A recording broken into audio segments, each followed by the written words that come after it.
Ports, refineries, power plants etcetera. त्याच्यानंतर professional association of diving इन्स्ट्रक्टर्स, याच्यामध्ये तो certified open water scuba driver आहे for under water surveys. आणि he has undertaken under water surveys at Andaman, Lakshadweep, Goa आणि बरेच area आहेत actually, त्याच्यामध्ये त्याने हे काम केलेलं आहे. He has developed his area of expertise in mangrove ecology and mangrove management and published several research papers in international journals and seminars.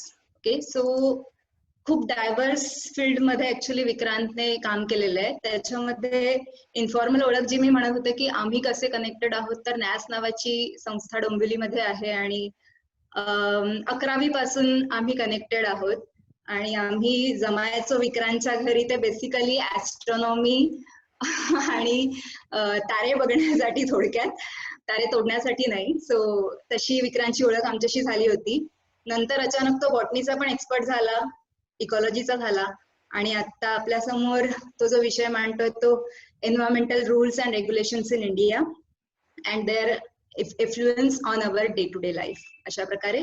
So Vikrant, over to you. Thank you very much Snehal. आवाज येतोय ना नीट, क्लिअर? ओके. सो स्नेहलनी ओळख करून दिल्याप्रमाणे आजचा जो आपला विषय असेल की discussion on environmental rules, regulations in India and their influence on day to day life. सगळ्यात पहिले मुळात आपल्याला एन्व्हायरमेंटल रूल्स आणि रेग्युलेशन्स हे बनवायची गरज का पडते, हा कळीचा मुद्दा आहे. आपण अगदी म्हणजे इंडिव्हिज्युअल पासून विचार केला, इंडिव्हिज्युअल ते इंडस्ट्री ते अगदी गव्हर्नमेंट पर्यंत विचार केला तर एन्व्हायरमेंट हा एक जरा ऑप्शनला टाकलेला विषय असतो. आणि एन्व्हायरमेंट प्रोटेक्शन जेव्हा करायचं म्हटलं तर ते आपण एक तर फार म्हणजे ऍक्टिव्हिस्टच्या लेवलला चालतो किंवा ते शासनाने करायची गोष्ट आहे, इंडिव्हिज्युअलचा त्याच्यात काही संबंध नाही, असा एक इन जनरल लोकांचा ऍटिट्यूड असतो. त्यामुळे जी गोष्ट लोक स्वतःहून करत नाहीत ती गोष्ट करून घेण्यासाठी एक तर तुम्हाला देवाची भीती दाखवायला लागते किंवा कायद्याचा बडगा उचलावा. पूर्वीच्या काळी हेच एन्व्हायरमेंट प्रोटेक्शन सगळं देवाची भीती दाखवून केलं जायचं आणि आताच्या काळात आपल्याला ते कायद्याचा बडगा दाखवून करावं लागतं. म्हणजे जसं म्हणतात की श्रावणाचा जो पिरियड असतो तो मेनली फिश ब्रीडिंग सीझन आहे. तर एक सस्टेनेबल डेव्हलपमेंट म्हणून म्हणजे पुढच्या वर्षीचं फिशिंग स्टॉक तयार व्हावा ह्याच्यासाठी साधारण त्या फिशिंग ब्रीडिंग सीझन मध्ये मासे पकडू नयेत किंवा मासे मारू नयेत हा पूर्वीच्या लोकांनी घालून दिलेला पायंडा होता. आणि जर हे सांगितलं असतं की नाही बाबा ह्या पिरियड मध्ये मासे अंडी घालतात आणि मग त्यांची पिल्लं बाहेर येतात, मग त्या पिरियड मध्ये तुम्ही जर ते मासेमारी केली तर पुढच्या वर्षी आपल्याला मासे मिळणार नाहीत, हे सांगितलं तर कोण ऐकणार. पण तेच जर देवाची भीती दाखवली तर लोक बरोबर ऐकतात. तर तसंच काहीस आताच्याही काळात झालेलं आहे. स्वतःहून एन्व्हायरमेंट प्रोटेक्शन करा असं सांगितलं की इंडिव्हिज्युअल लेवलला तर फारसा अवेअरनेस दिसतही नाही आणि इंडस्ट्री लेवलला बघायला गेलं तर environment protection it has its own cost आणि ती कॉस्ट ऑफकोर्स तुम्हाला तुमच्या प्रॉफिट मधनं खर्च करायची. तर तिकडेही इंडस्ट्री लेवलला थोडेसे बॅकफुटला जातात लोक की एन्व्हायरमेंट प्रोटेक्शन कसं करायचं. म्हणून ह्या सगळ्यासाठी आपल्याला कायद्याचा बडगा कुठेतरी उगारावा लागतो. तर हे एन्व्हायरमेंट प्रोटेक्शन करण्यासाठी मुळात एन्व्हायरमेंट म्हणजे काय हे समजून घेणं गरजेचं. तर पर्यावरण किंवा एन्व्हायरमेंटची एक अतिशय सुंदर डेफिनेशन आइन्स्टाईननी केली होती ती म्हणजे मी सोडून जे काही आहे ते सगळं पर्यावरण, except me everything is environment. त्यामुळे जनरली आम्ही जेव्हा EIS करतो, एन्व्हायरमेंट इम्पॅक्ट असेसमेंट जेव्हा करतो तर त्यामध्ये 5 घटकांचा मेनली अभ्यास केला जातो. तो म्हणजे एअर, वॉटर, नॉईज, इकॉलॉजी आणि सोशल आस्पेक्ट. तर ह्या 5 घटकांमधून मुख्यतः कुठल्याही इंडस्ट्रीचा म्हणा किंवा कुठल्याही मेजर इन्फ्रास्ट्रक्चर डेव्हलपमेंटचा तिथल्या एन्व्हायरमेंटवर काय इम्पॅक्ट होणार आहे हे चेक केला जातो. आता हा जो इम्पॅक्ट आहे किंवा इम्पॅक्ट असेसमेंट केल्यानंतर त्या ठिकाणी त्या एन्व्हायरमेंटचा ऱ्हास होऊ नये किंवा जो होणारा ऱ्हास आहे तो कमी करावा म्हणून जे काही मेजर्स सजेस्ट केले जातात ते ऍक्च्युली तिथे इम्प्लिमेंट होत आहेत की नाही हे कोण चेक करणार आणि ते होत नसतील तर त्याच्यावरती ऍक्शन कोण घेणार हे सगळं ठरवण्यासाठी जी नोडल एजन्सी आहे भारतामध्ये ती आहे ministry of environment, forest and climate change. 2014 मध्ये त्याच्यामध्ये क्लायमेट चेंज हे नाव ऍड झालं. पूर्वी ministry of environment and forest एवढंच नाव होतं. तर सध्या MOEF अँड CC.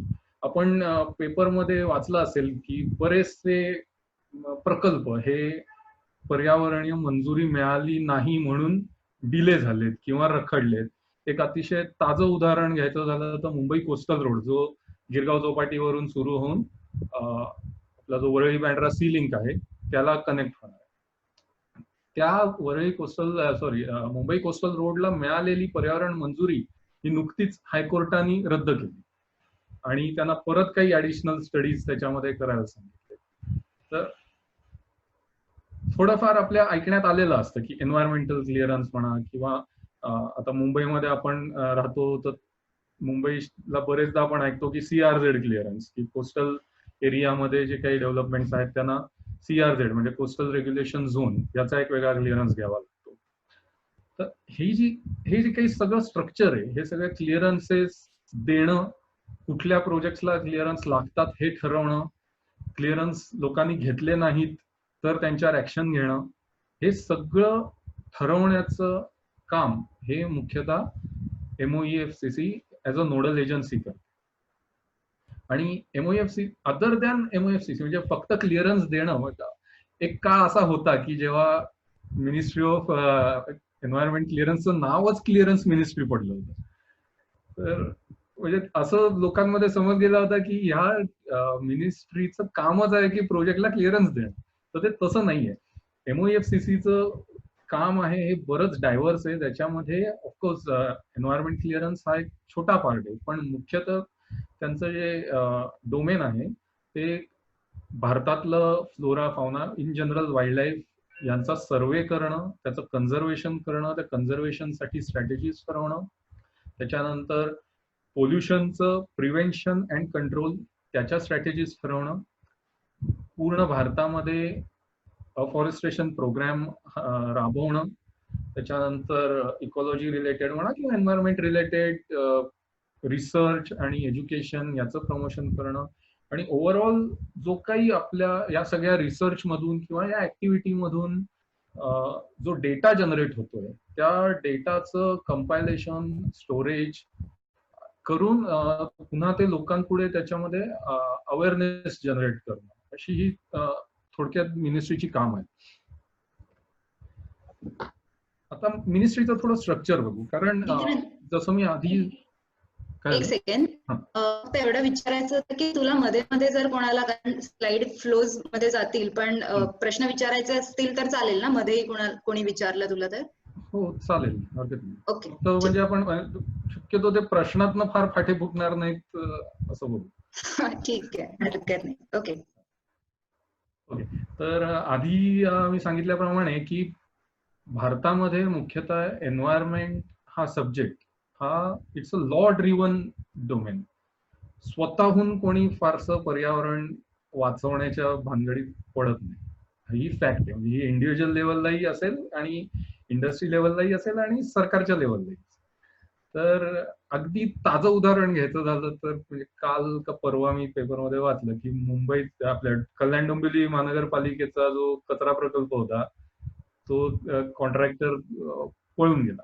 कारण काय तर ओला कचरा आणि सुका कचरा सेग्रिगेट लोक करत नाहीत आणि त्याचा जो काही मेन खर्च म्हणजे त्याचा मेन शक्ती, पैसा, वेळ हा सगळा ते सेग्रिगेशन मध्येच जातोय.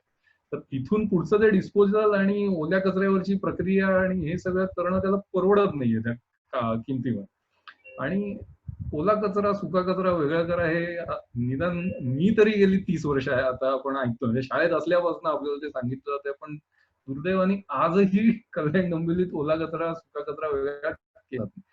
तर ही इंडिव्हिज्युअल लेवल असेल, किंवा गाडीची पीयूसी करून घेणं म्हणा. आता अर्थात PUC is like a thermometer, ते तुम्हाला फक्त तुमच्या गाडीचं हेल्थ काय आहे हे सांगतं. पण गाडी वेळेवर सर्व्हिसिंग करून घेणं, ज्याच्याने तुमचे एमिशन्स कमी होतील, हे इंडिव्हिज्युअल लेवलला जी करायच्या गोष्टी आहेत त्याचा काय म्हणू, एकतर अवेअरनेस नसतो जनरल लोकांमध्ये, की मुळात आपल्याला माहित नाहीये की हे जे काय आहे हे कायद्याने गुन्हे आहेत. पण हा गुन्हा आहे, म्हणजे गाडी मधनं पर्टिक्युलर लिमिटच्या बाहेर एमिशन बाहेर पडणं हा गुन्हा आहे, हेच आपल्यालाही माहित नसतं आणि त्या पोलिसालाही बरेचदा माहित नसतं. तर हे सगळं जे स्ट्रक्चर आहे हे जोपर्यंत असं लॉ ड्रिव्हन राहणार आहे तोपर्यंत काय म्हणत, म्हणजे अवेअरनेस येत नाही तोपर्यंत ते कायद्यानेच आपल्याला एन्व्हायरमेंट प्रोटेक्शन राबवावं लागणार. तर हे कायद्याने राबवण्यासाठी मुळात दिल्लीला सेंट्रल लेवलला टोटल 5 डिव्हिजन केलेले आहेत, म्हणजे मिनिस्ट्रीच्या अंडर 5 डिव्हिजन्स आहेत. पहिली डिव्हिजन जी आहे ती एन्व्हायरमेंट इम्पॅक्ट असेसमेंट, म्हणजे कुठलीही नवीन डेव्हलपमेंट येणार असेल, मग ती इंडिव्हिज्युअल इंडस्ट्री असेल, मोठा इन्फ्रास्ट्रक्चर प्रोजेक्ट असेल, एखादा एक्सप्रेसवे असेल किंवा मोठी टाउनशिप असेल, एसीझेड्स असतील, तर अशा मोठ्या डेव्हलपमेंटचं तिथल्या लोकल एन्व्हायरमेंटवर आणि इन जनरल रिजनल एन्व्हायरमेंटवर काय इम्पॅक्ट होईल हे चेक करणारी ती एन्व्हायरमेंट इम्पॅक्ट असेसमेंट डिव्हिजन आहे, ज्यांच्या अंडर परत क्लायमेट चेंज ही एक वेगळी डिव्हिजन ऍड केली. हा जो इम्पॅक्ट आहे हा जेव्हा आम्ही असेस करतो, असेस केल्यानंतर एखाद्या प्रोजेक्टसाठी, आता असं तर आपण म्हणू शकत नाही की सगळं गुंडाळ आणि आपण परत स्टोन एज मध्ये जाऊन राहू. आपल्याला ही जी काय आपली लोकसंख्या आहे त्या लोकसंख्येची गरज भागवण्यासाठी कुठे ना कुठेतरी नॅचरल रिसोर्सेस आपल्याला म्हणजे पृथ्वीकडनं घेणं हे गरजेचंच आहे. त्याच्याशिवाय एवढ्या मोठ्या लोकसंख्येचं पोट आपण भरू शकत नाही. आणि या सगळ्याचं जे मूळ आहे, मुळात एन्व्हायरमेंटचा ऱ्हास होतो आपण हे सगळं म्हणतो, याचं जे मूळ आहे ते लोकसंख्या जी वाढत चालली आहे ती कुठे ना कुठेतरी तिला लागणारी जी गरज आहे ती भागवण्यासाठी तुम्हाला पृथ्वीकडनं मिनरल्स घ्यावे लागणार आहेत, पाणी घ्यावं लागणार आहे, कोळसा काढावा लागणार आहे. पण त्या वाढणाऱ्या लोकसंख्येबद्दल काय म्हणू, म्हणजे पॉलिसी लेवलला काहीच होत नाही. एनिवे त्याची कारणं वेगळी असतील, पण ठीक आहे. तर तो डिव्हिजन म्हणजे एन्व्हायरमेंट इम्पॅक्ट असेसमेंट डिव्हिजन जेव्हा एखाद्या प्रोजेक्टसाठी काही गाईडलाईन्स ठरवते की ओके एखाद्या एरियातनं जर तुम्हाला हायवे न्यायचा असेल, एक्सप्रेसवे, तर तो एक्सप्रेसवे बांधताना आणि बांधून झाल्यानंतर तिथल्या एन्व्हायरमेंटवर काय इम्पॅक्ट होईल आणि तो इम्पॅक्ट कमी करण्यासाठी तुम्ही कुठलीही म्हणजे काय म्हणू आपण, कुठली ह्युमन ऍक्टिव्हिटी तुम्ही करताय म्हटलं की एन्व्हायरमेंटवर काही ना काहीतरी इम्पॅक्ट हा होणारच आहे. तुमची फुटप्रिंट ही कुठेतरी राहणारच आहे. ती फुटप्रिंट तुम्ही कमीत कमी कशी ठेवाल, तो इम्पॅक्ट कमीत कमी कसा ठेवाल, ह्याचे काही मिटिगेशन मेजर्स हे त्या एन्व्हायरमेंट इम्पॅक्ट असेसमेंट मध्ये दिले जातात. हे mitigation major on ground implement होतात की नाही आणि ते करवून घेणं त्या प्रोजेक्ट प्रोपोनंट कडून, ह्याची जबाबदारी ही सेंट्रल पोल्युशन कंट्रोल बोर्डकडे आहे. जी दुसरी डिव्हिजन जी आहे, म्हणजे पहिली डिव्हिजन जी आहे जी इम्पॅक्ट असेसमेंट करते, दुसरी डिव्हिजन त्या इम्पॅक्ट असेसमेंट मधनं जे रिझल्ट समोर आलेत किंवा जे काही मिटिगेशन मेजर्स आलेत त्याचं इम्प्लिमेंटेशन करण्याचं काम सेंट्रल पोल्युशन कंट्रोल बोर्ड. तिसरी डिव्हिजन आहे ती फॉरेस्ट डिव्हिजन, जे मेनली भारतातलं जे काही वनक्षेत्र आहे. आता फॉरेस्ट आणि वाईल्ड लाईफ हे दोन वेगळ्या डिव्हिजन आहेत ना. जंगलात प्राणी असतील तरच ते वाईल्ड लाईफ डिव्हिजन मध्ये जातं. आणि पण फॉरेस्ट डिव्हिजन जी आहे ना, म्हणजे फॉरेस्ट ही जी कन्सेप्ट आहे भारतामध्ये ही बरीचशी लँड रिलेटेड. तुमच्या सातबारावरती जर का राखीव वने किंवा संरक्षित वने, रिझर्व्ह फॉरेस्ट हा शिक्का असेल त्या जागेच्या सातबारावर, तरी ते फॉरेस्ट येतो. म्हणजे भारतात अशा कित्येक हेक्टरचे जंगल आहेत की जी ओसाड आहेत, म्हणजे माळराने किंवा फॉरेस्टवाल्यांनी तिकडे ते ग्लिरिसिडिया लावून ठेवलेला आहे. पण इट्स अ फॉरेस्ट लँड. तो मेनली काय म्हणू आपण, जमीन अधिग्रहण आणि या रिलेटेड डिस्कस होणारा विषय आहे. फॉरेस्ट डिव्हिजन हे अफॉरेस्टेशन प्रोग्राम आणि एखाद्या उद्योगासाठी किंवा हायवेसाठी पाईपलाईनसाठी जर जमीन हवी असेल फॉरेस्टची तर ती त्यांना डायव्हर्ट कशी करायची आणि मग जेवढी जमीन ते फॉरेस्ट कडनं घेतायत त्याच्या दुप्पट जमिनीवरती दुसरीकडे ते फॉरेस्ट अफॉरेस्टेशन करतायत की नाही हे चेक करणं, हे सगळं फॉरेस्ट डिव्हिजनचं. चौथी डिव्हिजन जी क्वाईट इंटरेस्टिंग, म्हणजे न्यास मधल्या ग्रुप मधले आपण बरेच जण अरण्य वाचन कॅम्प मधून पुढे आलेलो आहे तर आपल्याला माहिती आहे. तर ही जी वाईल्ड लाईफ डिव्हिजन आहे हे सगळं भारतातल्या नॅशनल पार्क, सँच्युरी, इको सेन्सिटिव्ह झोन यांचं मॅनेजमेंट, नॅशनल पार्कची बाउंड्री ठरवणं, सँच्युरीची बाउंड्री, प्रत्येक म्हणजे तो त्यातला बफर झोन कुठला, कोर झोन कुठला हे ठरवणं, आणि मुळात एखाद्या एरियाला नॅशनल पार्क किंवा सँच्युरी डिक्लेअर करणं, हे जे काम आहे ते वाईल्ड लाईफ डिव्हिजन करतं. आणि पाचवी डिव्हिजन आहे that is national coastal zone management authority, जी पर्टिक्युलरली भारतातल्या किनारपट्टीमधले जे प्रदेश आहेत त्याच्या सस्टेनेबल मॅनेजमेंटसाठी काम करते. मग त्याच्यामध्ये मॅनग्रोव्हचं कन्झर्वेशन असेल, कोरल कन्झर्वेशन असेल, in general fishery development programme असतील, किंवा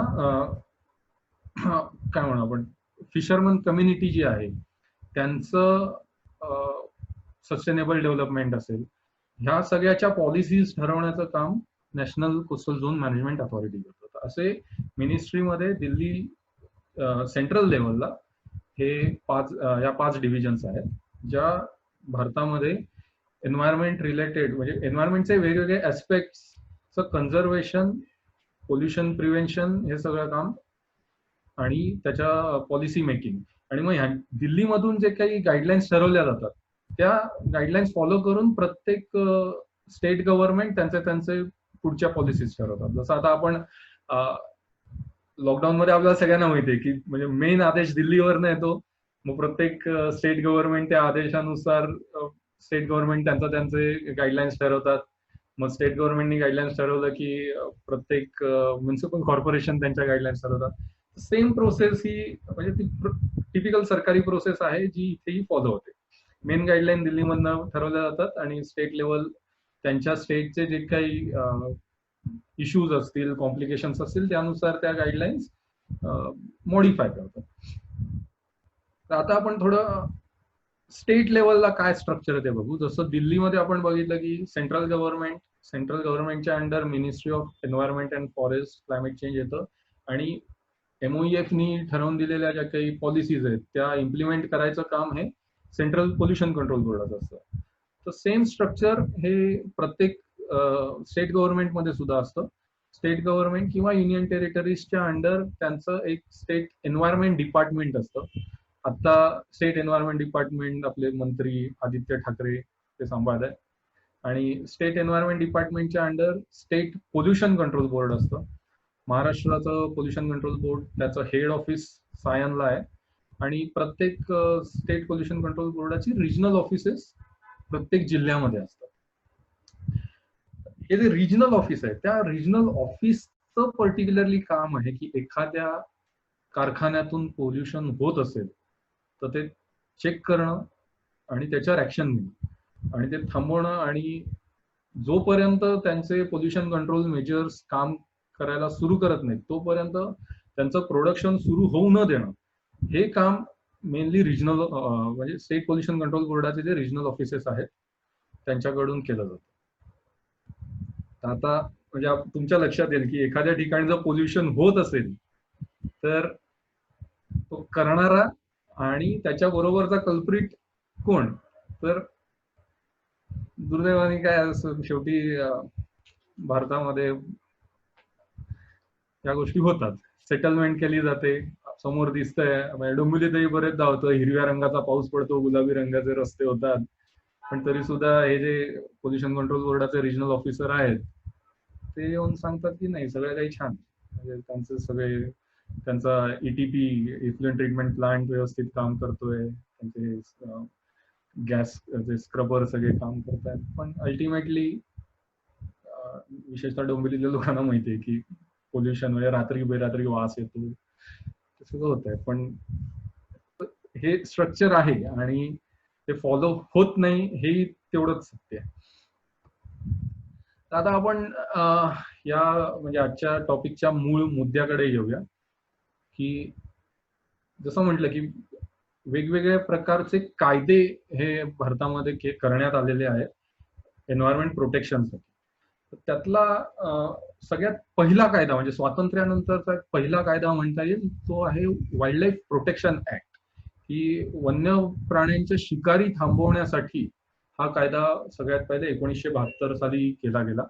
आणि ह्या कायद्यामध्ये 4 वेगवेगळ्या प्रकारचे शेड्यूल आहेत. शेड्यूल म्हणजे लिस्ट आहे. तर त्यातले जे पहिली लिस्ट आहे, पहिलं शेड्यूल आहे, त्याच्यामध्ये सगळे एंडेंजर्ड प्राणी येतात. म्हणजे वाघ, लेपर्ड, हत्ती, किंवा पक्ष्यांमध्ये बघितलं तर सर्पेंट इगल्स, हे जे किंवा आपला गेंडा असेल.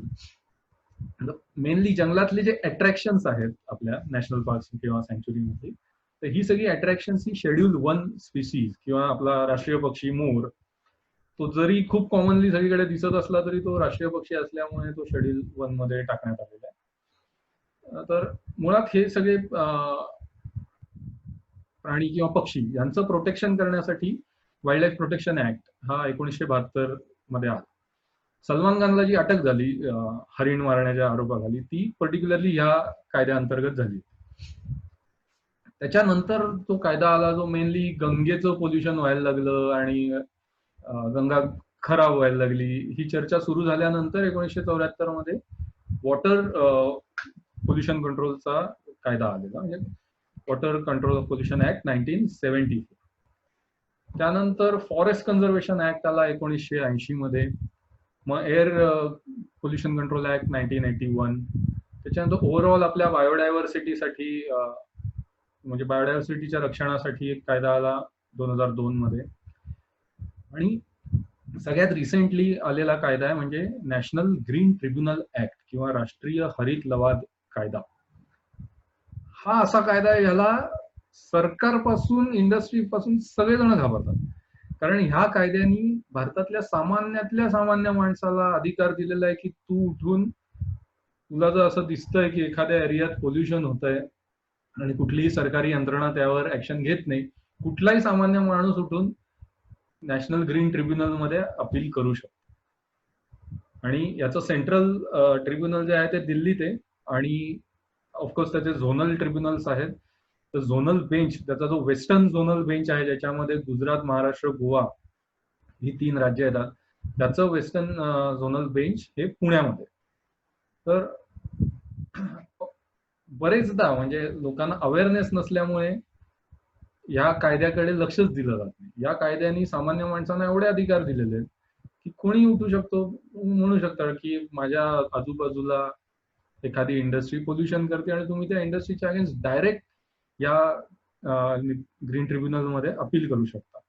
त्याचा दुसरा म्हणजे काय, दुसरी ताकद या कायद्याची अशी की ह्या ट्रिब्युनलनी दिलेल्या डिसिजनला फक्त आणि फक्त सुप्रीम कोर्टामध्ये चॅलेंज करता येतं. आणि आजपर्यंत 2010 पासून आजपर्यंत ग्रीन ट्रिब्युनलनी क्वचित त्यांचे डिसिजन्स हे पोल्युशन करणाऱ्यांच्या बाजूनी दिलेले.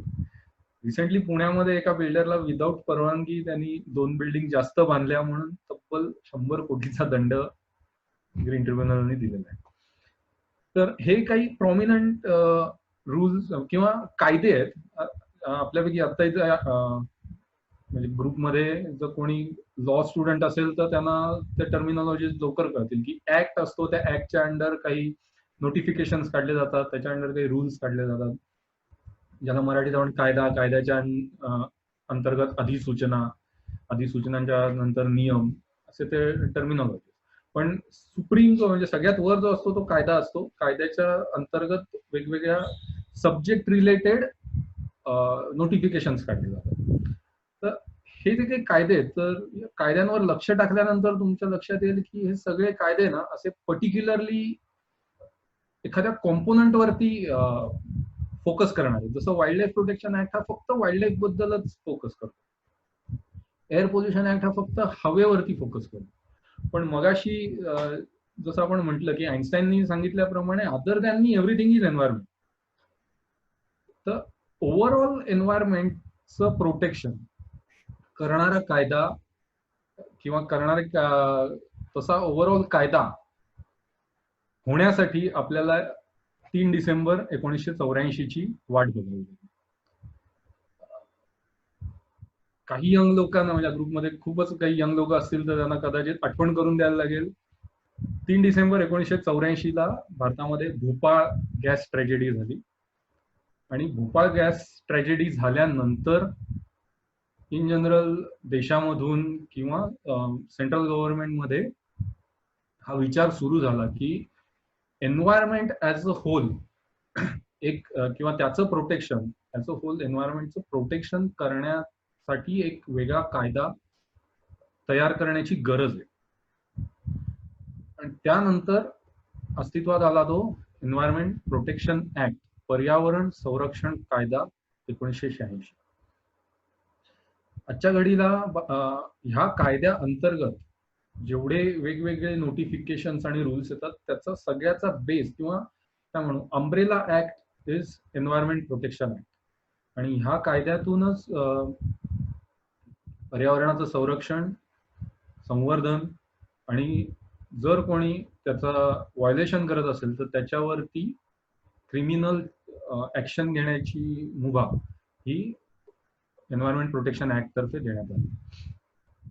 आणि एन्व्हायरमेंट प्रोटेक्शन ऍक्ट मधून मग पुन्हा सब्जेक्ट स्पेसिफिक नोटिफिकेशन्स आणि रूल्स काढले गेले.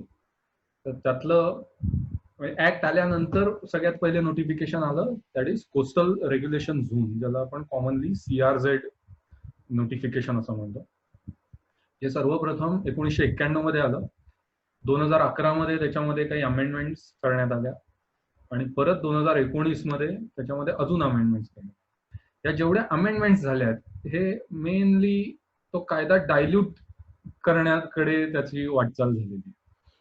म्हणजे इंडस्ट्री फ्रेंडली म्हणा किंवा कोस्टल एरिया टुरिझम फ्रेंडली ऍक्टिव्हिटीजना जास्तीत जास्त परमिशन देण्याकडे त्याची वाटचाल झाली 1991 पासून 19 पर्यंत. त्यानंतर 1994 मध्ये एक अतिशय इंटरेस्टिंग असं नोटिफिकेशन या कायद्याअंतर्गत काढण्यात आलं, that is EIA notification, environment impact assessment notification. आणि 1994 नंतर ते नोटिफिकेशन 2006 मध्ये परत रिवाइज करण्यात आलं आणि आता परत 2020 मध्ये त्याच्यात मेजर रिव्हिजन गव्हर्नमेंटनी प्रपोज केली. तर त्याचा ड्राफ्ट सध्या पब्लिक डोमेन मध्ये अवेलेबल आहे. 30 जून पर्यंत तुम्ही त्या ड्राफ्ट वरती जर तुमचे काही सजेशन्स असतील किंवा ऑब्जेक्शन्स असतील तर तुम्ही मिनिस्ट्रीला कळवू शकता. त्यानंतर जो काही इंडस्ट्रीमधनं घातक कचरा, हजार्डस वेस्ट ज्याला म्हणतात, जो तयार होतो त्याची विल्हेवाट कशी लावायची आणि तो कुठे साठवायचा किंवा मुळात कशाला हजार्डस वेस्ट म्हणायचं, ह्या सगळ्या डेफिनेशन्स हे सगळं ठरवणारे रूल्स 2016 मध्ये आले. त्याच्यानंतर हजार्डस वेस्ट ज्याच्यातनं जनरेट होतं ते जी हजार्डस केमिकल्स आहेत ती केमिकल्स मॅन्युफॅक्चर करणं, ती स्टोअर करणं किंवा बाहेरच्या देशातनं ती इम्पोर्ट करणं, ह्याच्या गाईडलाईन्स वेगळ्या बनवण्यात आल्या. 2016 मध्ये प्लॅस्टिक रिलेटेड मेजर रूल्स बनवण्यात आले, कारण इवन युनायटेड नेशन्सनी 2016 मध्ये प्लॅस्टिक वेस्ट ही त्यांची थीम ठरवली होती. तसंच हॉस्पिटलमधनं जो कचरा तयार होतो तर त्या बायोमेडिकल वेस्ट मॅनेजमेंटसाठी 2016 मध्ये वेगळे नियम काढण्यात आले. जी काही बांधकामं, बिल्डिंगची बांधकामं होतात, बरेचदा असं आपल्याला दिसतं की रिडेव्हलपमेंटच्या नावाखाली जी जुनी बिल्डिंग असेल 30-35 वर्ष जुनी झाली की ती बिल्डिंग पाडली जाते. मग त्याचं जे काही जुन्या विटा असतात त्या एकतर खाडीमध्ये म्हणा किंवा कुठल्या तरी माळरानावर फेकल्या जातात आणि त्या जागी नवीन बिल्डिंग बांधली जाते. तर कायद्याने हे करणं गुन्हा आहे. तुम्ही बिल्डिंगचा कचरा म्हणजे कन्स्ट्रक्शनचा जो कचरा आहे तो कुठेही फेकू शकत नाही. त्याची विल्हेवाट कशी लावायची हे ठरवणारे रूल्स 2016 मध्ये मिनिस्ट्रीतर्फे काढण्यात आलेले. आता आपण हे सगळे जे रूल्स आहेत त्याच्यापैकी आपल्या डे टू डे लाईफ वरती मेनली इम्पॅक्ट करणारे रूल्स कुठले, तर त्यापैकी पहिला आहे की वॉटर पोल्युशन ऍक्ट तुम्हाला मिळणारं पाणी हे क्लीन आहे की नाही हे मुळात त्या वॉटर पोल्युशन ऍक्ट नुसार ठरतं. तुम्ही बाहेर जेव्हा जाता तेव्हा तुम्हाला मिळणारी हवा क्लीन आहे की नाही हे किंवा कायद्यातर्फे तुम्हाला जो हक्क दिला गेलेला आहे की तुम्हाला सर्वांना क्लीन हवा मिळाली पाहिजे, तो हक्क तुम्हाला एअर पोल्युशन ऍक्ट तर्फे मिळतो. तसंच एन्व्हायरमेंट इम्पॅक्ट असेसमेंट किंवा कुठलीही डेव्हलपमेंट एखाद्या एरियामध्ये जेव्हा केली जाते त्या डेव्हलपमेंटमुळे आजूबाजूच्या लोकांवरती काय इम्पॅक्ट होतोय ह्याचा अभ्यास केल्याशिवाय त्या प्रोपोनंटला तिथे ती डेव्हलपमेंट करता येत. ही जी प्रोसेस आहे याला एन्व्हायरमेंट इम्पॅक्ट असेसमेंट असं म्हणतात. आणि एन्व्हायरमेंट इम्पॅक्ट असेसमेंट भारतामध्ये साधारण 1975-76च्या सुमारास सुरू झालं होतं, जेव्हा वर्ल्ड बँकेतर्फे काही मेजर इन्फ्रास्ट्रक्चर प्रोजेक्ट्सना फंडिंग दिलं गेलं. तेव्हा वर्ल्ड बँकेने सांगितलं की हे प्रोजेक्ट जर तुम्हाला राबवायचे असतील तर मुळात तुम्हाला एन्व्हायरमेंट इम्पॅक्ट असेसमेंट करणं गरजेचं आहे. आणि त्यानंतर 20-21 वर्ष साधारण एन्व्हायरमेंट इम्पॅक्ट असेसमेंट होत होते, पण जे फक्त गव्हर्नमेंट प्रोजेक्ट्सला ऍप्लिकेबल. आणि 1994 मध्ये पहिल्यांदा एन्व्हायरमेंट इम्पॅक्ट असेसमेंट नोटिफिकेशन अस्तित्वात आलं. त्यानंतर EIA प्रोजेक्ट्स हे गव्हर्नमेंट प्रोजेक्ट्स ऍज वेल एज प्रायव्हेट प्रोजेक्ट्स यांना ऍप्लिकेबल होते. आणि त्या काळामध्ये एन्व्हायरमेंट इम्पॅक्ट असेसमेंट कोणी करायचं, म्हणजे आता मी समजा एखादं छोटंसं गॅरेज टाकणार असेल तर मला EIA करायची गरज आहे का, किंवा पेट्रोल पंप टाकणार असेल तर मला EIA करायची गरज आहे का, किंवा सरकारतर्फे एखादं मोठं बंदर बांधलं जातंय, एखादा एक्सप्रेस हायवे बांधला जातोय तर त्यांना करायची गरज आहे. तर हा कुठेतरी बेंचमार्क ठरवणं गरजेचं आहे. तर जेव्हा 94 मध्ये नोटिफिकेशन आलं तेव्हा तो बेंचमार्क त्यांनी त्या प्रोजेक्टच्या कॉस्टवरती ठरवलं की 5 करोड पेक्षा जास्त एखाद्या प्रोजेक्टची कॉस्ट जर 5 करोड पेक्षा जास्त असेल तर तुम्हाला EIA करणं गरजेचं आहे. आणि ऑफकोर्स 94 साली 5 करोड ही खूप मोठी अमाऊंट होती. म्हणजे एवढा मोठा प्रोजेक्ट तुम्ही जर करणार असाल तर साहजिक आहे की तुमचं पर्यावरणावरती तेवढाच इम्पॅक्ट होणार. आणि त्या काळामध्ये ही सगळी प्रोसेस जी होती ती सेंट्रलाइज होती, म्हणजे सगळे EIA हे दिल्लीला मिनिस्ट्रीमध्ये चेक व्हायचे आणि दिल्लीमधून त्याचे NOC ज्याला एन्व्हायरमेंट क्लिअरन्स म्हणतात तो दिल्लीमधून दिला. आणि त्यानंतर 2006 मध्ये या EIA नोटिफिकेशन मध्ये मेजर रिव्हिजन केली गेली, ज्याच्यामध्ये हा जो EIA ऍप्लिकेबिलिटी जी होती ती प्रोजेक्टच्या कॉस्टवरून एन्व्हायरमेंटल डॅमेजच्या मॅग्निट्यूड वरती ठरवली. ज्या प्रोजेक्ट आणि हे जी प्रोसेस आहे ती डिसेंट्रलाइज केली, म्हणजे काही प्रोजेक्ट्सना एन्व्हायरमेंट क्लिअरन्स देण्याचे अधिकार हे स्टेट गव्हर्नमेंटला देण्यात आले. तर ज्या प्रोजेक्ट म्हणजे जे मोठे प्रोजेक्ट आहेत ज्यांचं एन्व्हायरमेंटल डॅमेज मोठा आहे अशा टाईपच्या प्रोजेक्ट्सना आज सेंट्रल लेवल म्हणून दिल्लीमधनं क्लिअरन्स मिळतो, आणि कम्पॅरेटिव्हली ज्यांचा डॅमेज कमी आहे त्यांना स्टेट लेवलवरून क्लिअरन्स. आणि ही प्रोसेस आतापर्यंत आजतागायत चालू आहे, पण पुन्हा म्हणजे गव्हर्नमेंटनी त्याच्यामध्ये मेजर रिव्हिजन प्रपोज केली आहे, ज्याचा ड्राफ्ट मगाशी मी सांगितल्याप्रमाणे आलेला आहे. साधारण म्हणजे गव्हर्नमेंटचं प्लॅनिंग आहे की सप्टेंबर 2020 पर्यंत ते नोटिफिकेशन फायनल करेल. तर आपण बघूया की हे EIA मगाशी मी म्हटलं की गॅरेज टाकायचं तर EIA करावा लागतो का, किंवा पेट्रोल पंप असेल तर EIA करावा लागतो का, तर तसं नाहीये. मुळात EIA कुठल्या इंडस्ट्रीजना करावा लागतो ही ती लिस्ट आहे. आणि आता जे नोटिफिकेशन आलंय त्या म्हणजे किंवा ड्राफ्ट नोटिफिकेशन नुसार जे नो चेंज लिहिलेला जो कॉलम आहे त्याच्यामध्ये इरिगेशन म्हणजे धरण बांधायचं असेल, न्यूक्लिअर पॉवर रिलेटेड प्रोजेक्ट्स असतील, किंवा coal washeries, refinery, asbestos manufacturing, petrochemical complex, साखर कारखाने, पाईपलाईन, शिप ब्रेकिंग युनिट्स, त्याच्यानंतर hazardous waste treatment, biomedical waste plant, आणि CETP म्हणजे कॉमन एफ्लुएंट ट्रीटमेंट प्लांट. इंडस्ट्रीमध्ये जनरली असतं की प्रत्येक इंडस्ट्रीचं तयार होणारं एफ्लुएंट हे वेगवेगळं म्हणजे त्यांचं केमिकल कॉम्पोजिशन वेगळं असतं. तर इंडस्ट्री एक प्रायमरी लेवलला त्यांच्याकडे ट्रीटमेंट करते आणि सगळ्या इंडस्ट्रीजचं एफ्लुएंट एका कॉमन लोकेशनला येऊन त्याची फर्दर ट्रीटमेंट करून ते पाणी पुढे नदीत किंवा खाडीत सोडलं जातं. डोंबिवलीला जर तुम्ही बघितलं असेल तर आपल्या सावित्रीबाई फुले नाट्यगृहाच्या समोर डोंबिवली MIDCचा CETP. तर हे जे प्रोजेक्ट्स आहेत, या प्रोजेक्ट्सना नवीन नोटिफिकेशन मध्ये सुद्धा फार चेंज केलं नाही. यांना आहे त्या प्रोसेसनुसारच क्लिअरन्स घ्यायचा आहे.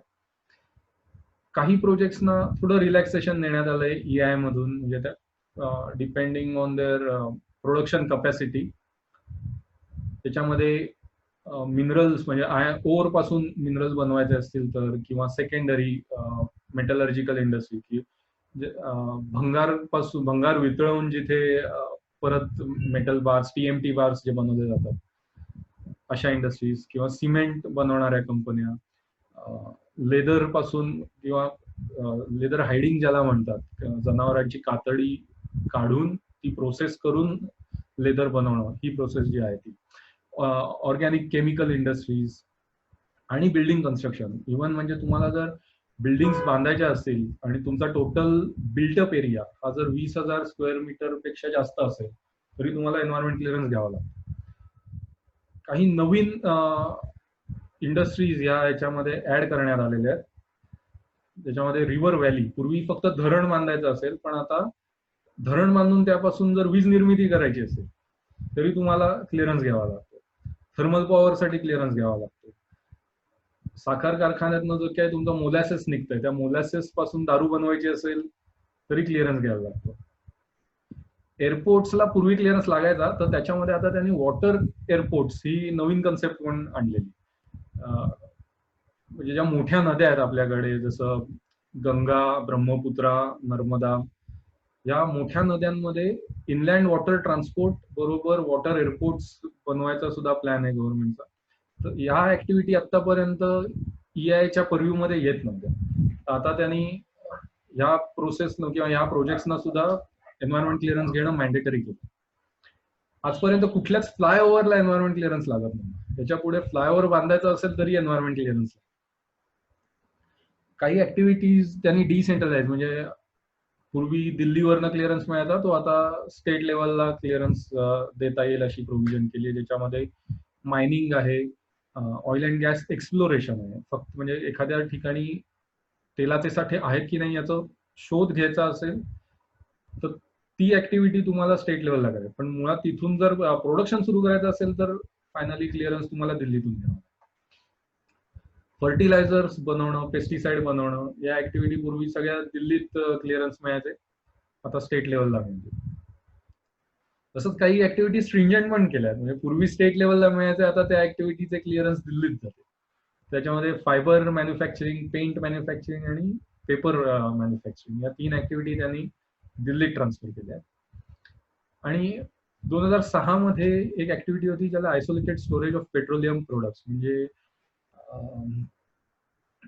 काही टनावारी तुम्हाला डिझेल साठवायचं असेल किंवा पेट्रोलियम LPG साठवायचा असेल तर पूर्वी त्या ऍक्टिव्हिटीला एन्व्हायरमेंट क्लिअरन्स लागेल. आणि सरकारने जेव्हा ती उज्ज्वला योजना आणली घराघरात LPG प्रोव्हाइड करण्याची, 80% प्रोजेक्ट त्या उज्ज्वला योजनेमधले एन्व्हायरमेंट क्लिअरन्समुळे डिले झाले. अनेक कारण असतील की स्टेट लेवलनी क्लिअरन्स लवकर दिले नाही, पब्लिक हिअरिंग मध्ये अडकले वगैरे वगैरे. तर सरकारला जेव्हा लक्षात आलं की मुळात ही उज्ज्वला योजनाच डिले होती एन्व्हायरमेंट क्लिअरन्समुळे, त्यांनी तो जो सेक्टर होता ज्याला एन्व्हायरमेंट क्लिअरन्स लागायचा तो सेक्टरच नोटिफिकेशन मधून काढून दिला. आता जर तुम्हाला टनावारी डिझेल साठवायचा असेल किंवा LPG साठवायचा असेल तर एन्व्हायरमेंट क्लिअरन्स घ्यायची गरज नाही. तर ह्या एका स्टेपमुळे ते उज्ज्वला योजना क्वाईट, म्हणजे त्याचे स्पीड वाढेल आता घराघरात LPG देण्याचा. विक्रांत, तर हे जे प्रोजेक्ट आहेत ज्याला विचारला तर चालेल का? हो चालेल ना. मागच्या स्लाइड वरती जाशील. मी कदाचित मिस केलं असेल, पण ज्या तू रिलॅक्सेशन ही कॅटेगरी म्हणतो, तू बोललास का माझ्या लक्षात नाही येते, पण रिलॅक्सेशन म्हणजे नक्की काय रिलॅक्सेशन झालं? रिलॅक्सेशन त्याच्यामुळे निगेटिव्ह इम्पॅक्ट पडणारे एन्व्हायरमेंट वरती का ते सांगणं अवघड आहे? ओके, रिलॅक्सेशन म्हणजे त्यांनी काय केलंय की 3 कॅटेगरी केल्या. पूर्वी सरसकट 2 कॅटेगरी होत्या की काही प्रोजेक्ट दिल्लीत जातील, काही प्रोजेक्ट स्टेट लेवलला क्लिअर होतील. पण या सगळ्या प्रोजेक्ट जे टाईप आहेत प्रोजेक्टचे, या सगळ्या प्रोजेक्टसाठी एन्व्हायरमेंट इम्पॅक्ट असेसमेंट करून घेणं गरजेचं आहे. रिलॅक्सेशन मध्ये त्यांनी स्टेट लेवलला जे प्रोजेक्ट होते त्यातही पुन्हा 2 प्रकार केले. सपोज आपण पकडूया बिल्डिंग कन्स्ट्रक्शन प्रोजेक्ट. जर 20,000 स्क्वेअर मीटर पेक्षा जास्त तुमचं बिल्टअप एरिया असेल तर 20,000 ते 1.5 लाख स्क्वेअर मीटर ह्या प्रोजेक्ट्सना तुम्हाला EI करायची गरज नाही, आणि 1.5 लाख स्क्वेअर मीटरच्या वर गेला तरच EI करायची गरज. तसंच सिमेंट मॅन्युफॅक्चरिंग मध्ये त्यांनी कॅटेगरी ठरवली की जर का स्टँड अलोन ग्राइंडिंग युनिट असेल तर वेगळा EI करायची गरज नाही. अर्थात याच्यामध्ये ऑफकोर्स असं होऊच शकतं की बरेचसे प्रोजेक्ट किंवा मेटलर्जिकल युनिट्स असतील, TMT बार्स, जर तुम्हाला पूर्वी होतं की 30,000 टनापेक्षा जास्त मॅन्युफॅक्चरिंग असेल तर तुम्हाला EI करायची गरज होती. ती जी क्वांटिटी आहे ती आता त्यांनी 30,000 टनावरून 1 लाख टनापर्यंत, म्हणजे 1 लाख टन पर्यंत वर्षाला 1 लाख टन एवढं जर का मॅन्युफॅक्चरिंग असेल तर EI करायची गरज नाही. क्लिअरन्स घ्यावा लागेल. अर्थात ही प्रोसेस खूप कॉम्प्लेक्स होती, कारण 2006 पासून या ओव्हरऑल EIच्या प्रोसेसमध्ये अनेक मॉडिफिकेशन झाले, आणि त्या मॉडिफिकेशन मधून मिनिस्ट्रीच्या असं लक्षात आलं की मेनली मॅन्युफॅक्चरिंग सेक्टरमध्ये येणाऱ्या ज्या इंडस्ट्रीज आहेत त्या इंडस्ट्रीजचं टाईप ऑफ इम्पॅक्ट हा मोर ऑर लेस सेम राहतो, की त्यांच्यातनं जनरेट होणारं एफ्लुएंट, त्याची क्वालिटी, त्यातनं जनरेट होणारे गॅसेस, तर त्या एफ्लुएंटची ट्रीटमेंट किंवा गॅसेसला स्क्रबर द्यायचं असेल ती ट्रीटमेंट, ही बऱ्यापैकी स्टँडर्ड आहे. आणि 2017 मध्ये मिनिस्ट्रीनी या सगळ्या ऍक्टिव्हिटीजसाठी एक स्टँडर्ड कंडिशन्सची लिस्ट पब्लिश केलेली, की तुम्हाला जर ही ऍक्टिव्हिटी टाकायची असेल तर पर्यावरणाचं रक्षण करण्यासाठी तुम्हाला या 40 कंडिशन फॉलो करणं गरजेचं आहे. तर आता जे रिलॅक्सेशन देण्यात आलंय ते मेनली असंच आहे की EI करू नका, पण या सगळ्या कंडिशन फॉलो करणं गरजेचं आहे. म्हणजे त्यांना एन्व्हायरमेंट क्लिअरन्स पासून रिलॅक्सेशन देण्यात आलेलं नाहीये, ते रिलॅक्सेशन फक्त त्या EI स्टडी पासून देण्यात आले. ओके, जाऊ पुढे. हो थँक्स. ओके, तर आता मगाशी जसं म्हटलं की काही प्रोजेक्ट दिल्लीला क्लिअर होतात, काही प्रोजेक्ट स्टेट लेवलला होतात. तर त्याची जी कॅटेगरी आहे 2006 मधलं जे नोटिफिकेशन होतं त्या नोटिफिकेशन नुसार जे लार्ज मॅग्निट्यूड प्रोजेक्ट्स आहेत, आणि ऑफकोर्स त्या कायद्यामध्ये ते लिहिलेलं आहे की मॅग्निट्यूड म्हणजे कशी ठरवायची. जर हायवे असेल तर 100 किलोमीटर पर्यंत तो स्टेट लेवलचा हायवे, 100 किलोमीटरच्या पुढे नॅशनल लेवलचा हायवे, असं.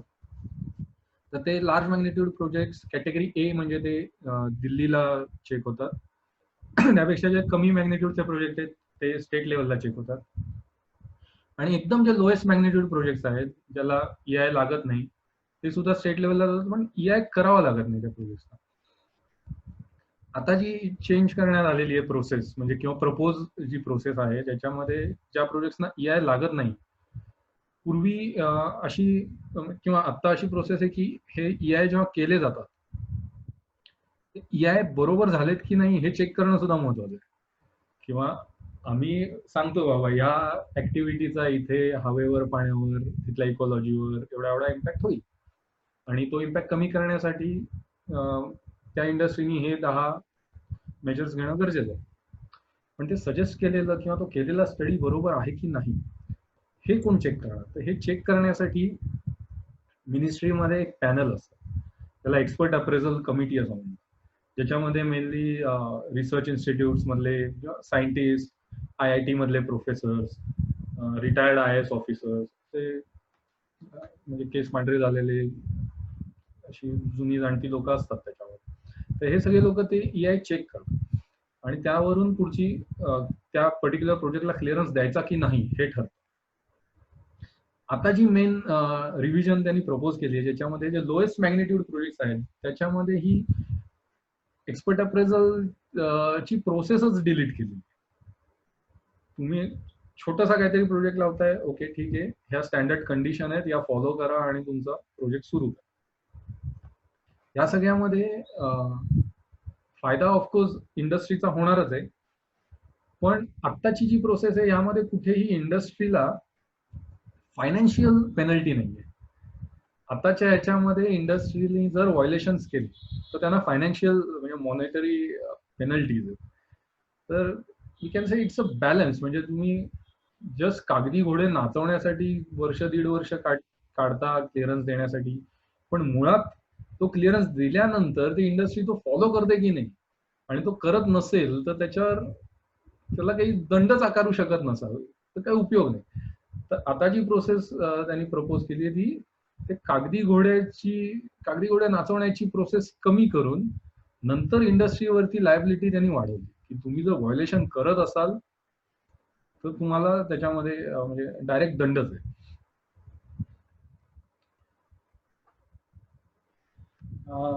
प्रोसेस जी आहे आता हा जो एन्व्हायरमेंट क्लिअरन्स दिला जातो आपण ज्या इंडस्ट्रीज बघितल्या त्या, ही प्रोसेस अतिशय इंटरेस्टिंग आहे.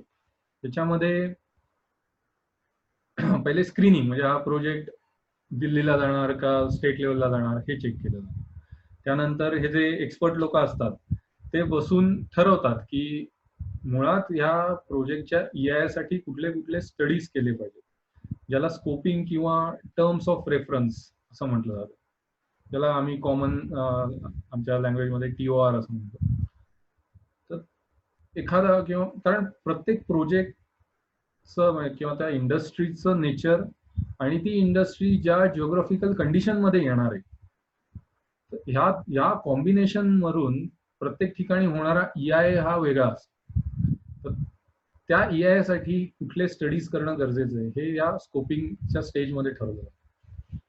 नंतर ती स्कोपिंग झाल्यानंतर जेव्हा आम्ही EIA बनवतो तो EIA पब्लिक डोमेन मध्ये ठेवायला जातो. प्रोजेक्ट लोकेशन पासून 10 किलोमीटर मध्ये राहणाऱ्या लोकांसाठी तो EIA ओपन डोमेन मध्ये असतो. 10 किलोमीटर मध्ये राहणारी लोक तुमच्या EIA वरती आणि पर्यायाने त्या प्रोजेक्ट वरती ऑब्जेक्शन्स घेऊ शकतात. प्रोजेक्ट चांगला असेल तर सजेशन्स देऊ शकतात. आणि ही जी स्टेप आहे ही या अख्ख्या प्रोसेस मधली भयंकर वादळी ठरणारी स्टेप आहे. म्हणजे मी नंतर पुढच्या स्लाइड मध्ये काही फोटोज दाखवीन त्याचे. कित्येक पब्लिक हिअरिंग आम्ही असे फेस केले की 200-250 लोकांचा मॉब व्हायलंट होऊन अंगावर धावून येतो, तिथे पोलिसांना आम्हाला संरक्षण द्यावं लागतं. तर मग ते पब्लिक कन्सल्टेशन झाल्यानंतर फायनल स्टेप जी होते ती प्रोजेक्ट अप्रेझलची, ज्याच्यामध्ये आम्ही या ठरवून दिलेल्या टर्म्स ऑफ रेफरन्स नुसार EIA केलाय का आणि पब्लिक कन्सल्टेशन मध्ये या प्रोजेक्ट रिलेटेड काय ऑब्जेक्शन्स होते आणि त्या सगळ्या ऑब्जेक्शन्सना प्रोजेक्ट प्रोपोनंटनी काय उत्तरं दिलीत किंवा काय ऍक्शन प्लॅन प्रपोज केला. पण ही प्रोसेस जरी असली तरी आजपर्यंत भारतामध्ये केवळ एक प्रोजेक्ट हा पब्लिक कन्सल्टेशनमुळे रिजेक्ट झाला. तो होता ओरिसा मधला वेदांताचा मायनिंग. अदरवाईज आजपर्यंत एकही प्रोजेक्ट मिनिस्ट्रीनी पब्लिक कन्सल्टेशन मध्ये विरोध झाला म्हणून रिजेक्ट केलेला नाही. तर बरेचदा म्हणजे ऍक्टिव्हिस्ट कडनंही येत असत की पब्लिक कन्सल्टेशन हे निवड दाखवण्यापुरतं आहे, शेवटी मिनिस्ट्री त्यांचं जे क्लिअरन्स मिनिस्ट्री आहे नाव आहे तेच सारखं करते वगैरे वगैरे अशाही चर्चा चालू असते. ही प्रोसेस थोडीशी आता रिवाइज होतीये, ज्याच्यामध्ये जसं मी म्हटलं की आजपर्यंत एकही प्रोजेक्ट किंवा एकच प्रोजेक्ट रिजेक्ट केलाय. त्या याच्यावर मिनिस्ट्रीने ऍक्शन घेण्यासाठी नवीन स्टेप ऍड केली आहे की अप्रेझल नंतर मिनिस्ट्री ठरवू शकते की प्रोजेक्टला क्लिअरन्स द्यायचा की नाही द्यायचा. आधी प्रोजेक्ट रिजेक्ट करण्यासाठी त्यांच्याकडे कायद्याने कुठलेही बेस नव्हता, कारण कायद्याने त्यांच्याकडे फक्त अप्रेझल करण्यापुरतेच अधिकार होते. पण आता कायद्याने त्यांना प्रोजेक्ट रिजेक्ट करण्याचेही अधिकार मिळाले. हा EIA रिपोर्ट जो बनवला जातो तो मेनली 12 चॅप्टर मध्ये बनवला जातो. पहिल्या चॅप्टर मध्ये त्या प्रोजेक्टचं इंट्रोडक्शन किंवा प्रोपोनंटचं इंट्रोडक्शन, प्रोजेक्ट कुठल्या एरियामध्ये येतोय, कुठल्या कॅटेगरीत आहे वगैरे वगैरे. दुसऱ्या चॅप्टर मध्ये जो प्रोजेक्ट येतोय त्याचं डिटेल डिस्क्रिप्शन दिलं जातं. तिसऱ्या चॅप्टर मध्ये तो ज्या एरियात येतोय त्या एरियातलं एन्व्हायरमेंट काय आहे, ज्याच्यामध्ये mainly air, water, noise, soil, surface water, ground water, त्याच्यानंतर तिथली इकॉलॉजी, तिथलं सोशल ऍस्पेक्ट, हे सगळे पॅरामीटर्स चेक केले जातात. आणि मग ह्या प्रोजेक्टचं इथल्या एन्व्हायरमेंटवर काय इम्पॅक्ट होतील हे चौथ्या चॅप्टर मध्ये आम्ही असेस करतो. आणि त्या इम्पॅक्ट नुसार प्रत्येक इम्पॅक्ट कमी करायला मिटिगेशन मेजर्स सजेस्ट केले जातात. त्यानंतर एक चॅप्टर असतो ज्याच्यामध्ये व्हेरियस अल्टरनेटिव्ह सजेस्ट केले जातात, की मुळात हा प्रोजेक्ट झालाच नाही तर काय होईल, किंवा हा प्रोजेक्ट दुसऱ्या कुठल्या तरी लोकेशनवरती केला तर काय होईल, किंवा हे सजेस्ट केलेलं लोकेशनच परफेक्ट कसं आहे, असे अनालिसिस त्या चॅप्टर मध्ये येतो. त्यानंतर प्रोजेक्ट सुरू झाल्यानंतर किंवा कन्स्ट्रक्शन फेज मध्ये आणि ऑपरेशन फेज मध्ये एन्व्हायरमेंट मॉनिटरिंग प्रोग्राम कसा असला पाहिजे, जेणेकरून तिसऱ्या चॅप्टर मध्ये आम्ही जे काही पॅरामीटर स्टडी केले त्या पॅरामीटर्सचे रिझल्ट जे आहेत त्या रिझल्ट पासून फार डेव्हिएशन्स येत आहेत का हे चेक करण्यासाठी 6व्या चॅप्टर मध्ये मॉनिटरिंग प्लॅन दिला. म्हणजे बेसलाईन प्रोजेक्ट सुरू होण्याच्या आधी जी स्थिती आहे पर्यावरणाची, ती स्थिती प्रोजेक्टचं बांधकाम सुरू असताना आणि प्रोजेक्ट सुरू झाल्यानंतर त्याच्यामध्ये काय चेंजेस आहेत हे आपल्याला अनालाइज करतायत. 7व्या चॅप्टर मध्ये प्रोजेक्ट टू प्रोजेक्ट काही स्टडीज, ऍडिशनल स्टडीज चेंज होऊ शकतात. मग 8व्या चॅप्टर मध्ये त्या प्रोजेक्टचे बेनिफिट्स काय आहेत हे द्यावं लागतं. तसंच त्याचा कॉस्ट बेनिफिट अनालिसिस द्यावा लागतो, की तो प्रोजेक्ट जर तिथे नाहीये, तिथे नसताना तिथल्या एन्व्हायरमेंटची कॉस्ट काय आहे, आणि तो प्रोजेक्ट सुरू झाल्यानंतर एन्व्हायरमेंट डॅमेजची कॉस्ट काय असेल, किंवा ते एन्व्हायरमेंट जो डॅमेज होतोय तो डॅमेज कमी करण्यासाठी जे मिटिगेशन मेजर द्यावे लागतात त्याची कॉस्ट किती आहे, हे सगळं कॉस्ट बेनिफिट अनालिसिस मध्ये येतं. त्यानंतर मॅनेजमेंट प्लॅन द्यावा लागतो, की पर्टिक्युलर माणसाची जबाबदारी त्या प्रोजेक्टमध्ये काय असते एन्व्हायरमेंट प्रोटेक्शनसाठी, हे सगळं डिटेलमध्ये एन्व्हायरमेंट मॅनेजमेंट प्लॅन मध्ये येईल. आणि मग समरी, कन्क्लुजन, ओव्हरऑल हे 10 चॅप्टर मध्ये जे काही आम्ही लिहिलंय त्याची एक समरी 11व्या चॅप्टर मध्ये येते. आणि तो EIA रिपोर्ट कोणी बनवलाय, कारण it's a legal document. EIA report कोणीही इन जनरल, म्हणजे कोणी उठलं आणि म्हणालं की मी EIA रिपोर्ट बनवतो तर त्याला कायद्याने परमिशन नाही. EIA रिपोर्ट बनवण्यासाठी मिनिस्ट्रीतर्फे लायसन्स दिला जातो, आणि ज्याला QC किंवा क्वालिटी काउन्सिल ऑफ इंडिया यांच्यातर्फे तो लायसन्स मिळतो. तर जे लायसन्स कन्सल्टन्सी आहेत त्यांचे डिटेल्स, त्यांचा लायसन्स नंबर वगैरे, त्या EIA रिपोर्ट मध्ये कोण एक्सपर्ट इन्व्हॉल्व्ह होते, एअरवरचा एक्सपर्ट कोण आहे, इकॉलॉजी एक्सपर्ट कोण आहे, सोशल एक्सपर्ट कोण आहे, त्या सगळ्यांचे डिटेल्स, असं सगळं या 12व्या चॅप्टर मध्ये. विक्रांत, जस्ट रिमाइंडर, 1 तास आपला संपत आलेला आहे, त्यामुळे ठीक आहे, संपत. 5 जसं मगाशी म्हटलं की लोकांचे प्रश्न पण असतील. हो, येस. काय विषय थोडा वास्ट आहे, आपण ठीक आहे कन्क्लूड करतो मी लवकर. त्यानंतर येऊया पब्लिक कन्सल्टेशन प्रोसेस, ज्याच्यामध्ये आपण म्हणालो की आपल्याला डे टू डे लाईफ मध्ये एन्व्हायरमेंट रिलेटेड या सगळ्या रूल्स रेग्युलेशनचा इम्पॅक्ट कुठे होतो. तर एखादी इंडस्ट्री जेव्हा तुमच्या एरियात येणार असेल तर ती इंडस्ट्री तिथे येणार आहे हे सांगण्यासाठी त्या प्रोजेक्ट प्रोपोनंटला तिथला EIA पब्लिक डोमेन मध्ये ठेवायला लागतो, आणि त्या राज्याचं पोल्युशन कंट्रोल बोर्ड हे त्या ठिकाणी पब्लिक कन्सल्टेशन कंडक्ट करतो. आणि पब्लिक कन्सल्टेशन हे त्या जिल्ह्याच्या डिस्ट्रिक्ट कलेक्टरच्या चेअरमॅनशिप अंडर होतं, आणि pollution control board is a conveyor. बाकी मग ती प्रोसेस आहे, 10 EIA कॉपीज तिथल्या ग्रामपंचायतीत म्हणा किंवा म्युन्सिपल कॉर्पोरेशन मध्ये वाटाव्या लागतात.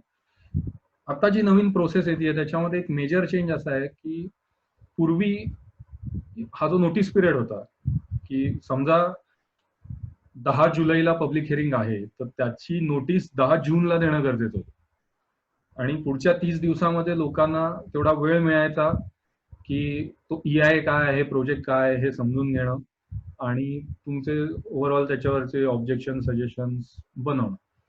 हा नोटीस पिरियड आता 30 दिवसांवरनं 20 दिवसावर आलाय, आणि या 20 दिवसावर नोटीस पिरियड आणलाय म्हणून in general environmental activist forums वरती भयंकर गोंधळ चालू आहे. हे काही माझे पब्लिक हिअरिंगचे फोटोग्राफ्स आहेत, जे वादळी पब्लिक हिअरिंग झाले होते आतापर्यंत.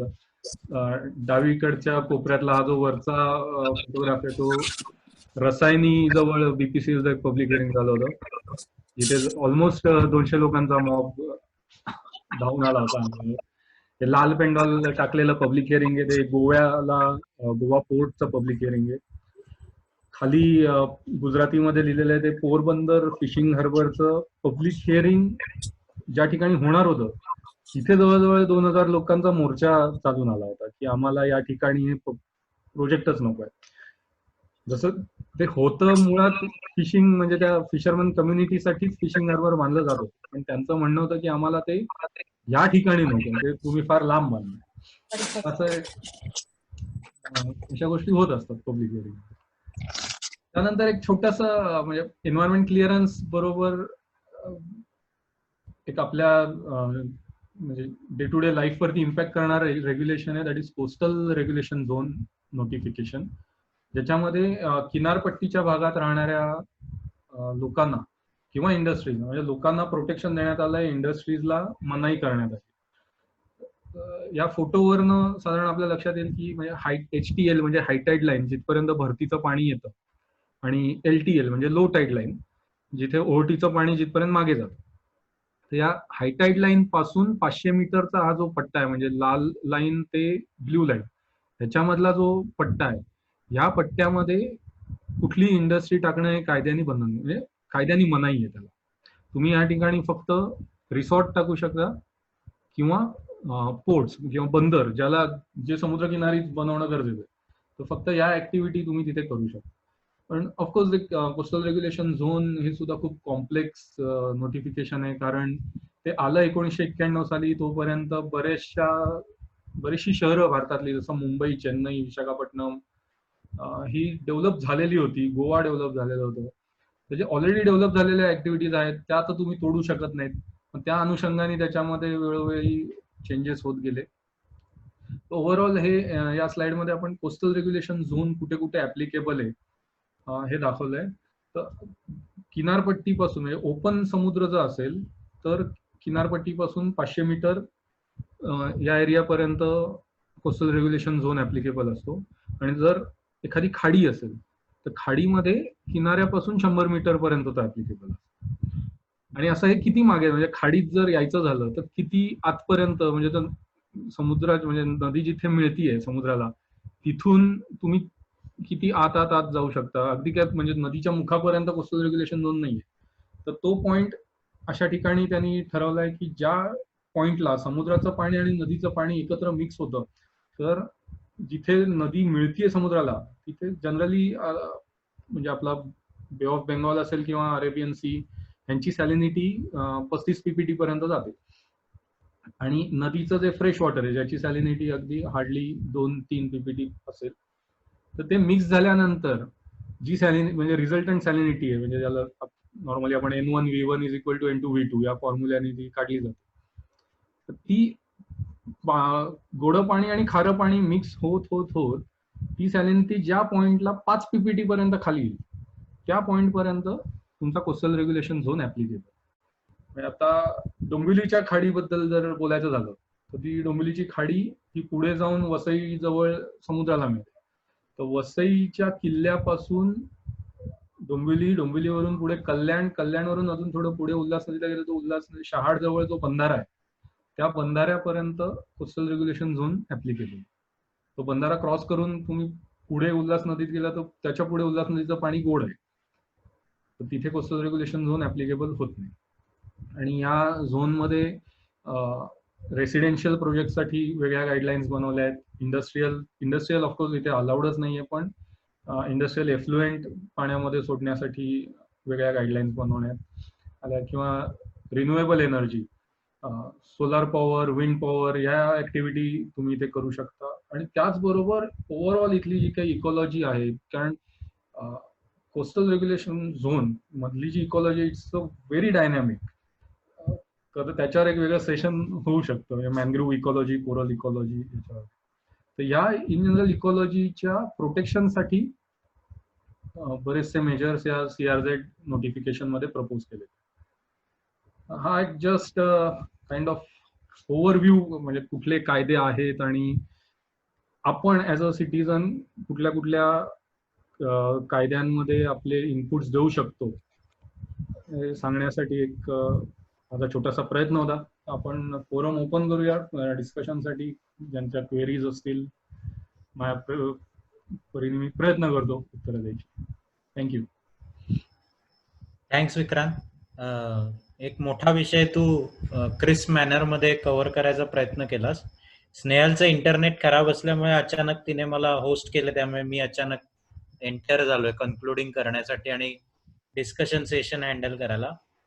तुझ्या आधीच्या स्लाइडशी कनेक्टेड इमिजिएटली प्रश्न आहे म्हणून विचारतो. सुमित सावंतने चॅटवरती विचारलेले की CRZ ची स्लाइड एक्सप्लेन करताना तू 10 किलोमीटरची लिमिट सांगितलीस, तर ती how this limit of 10 kilometre was decided? 10 kilometre ही वाली का? सुमित, बरोबर प्रश्न आहे तुझा. तुझा CRZ शी संबंधित आहे ना? तू अनम्यूट करून विचारू शकतोस डायरेक्टली.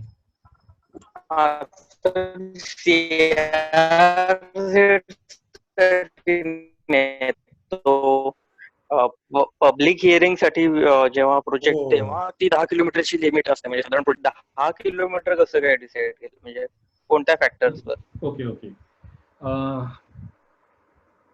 CRZ मध्ये नाही, तुला पब्लिक हिअरिंगच्या रिलेटेड प्रश्न.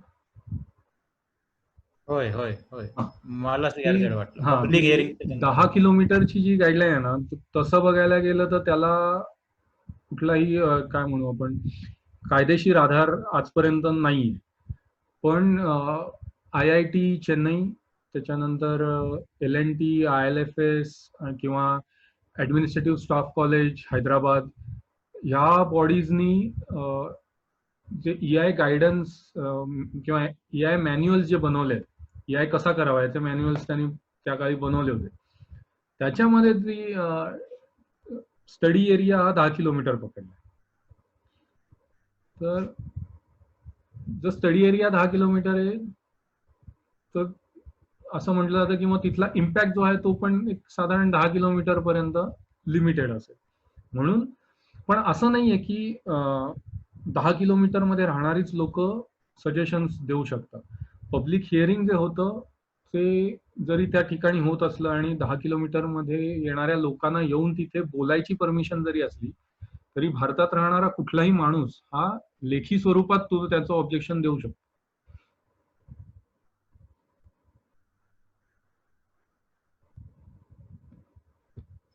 ओके सुमित, तुला उत्तर मिळाले असं वाटतं? कसं आहे, जर भारतात सगळेच येऊन बोलायला लागले, काही काही पब्लिक हिअरिंग आहेत जी मगाशी गोवा कोर्टचं लाल मांडव घातलेलं पब्लिक हिअरिंग दाखवलं ते 3 दिवस चाललं.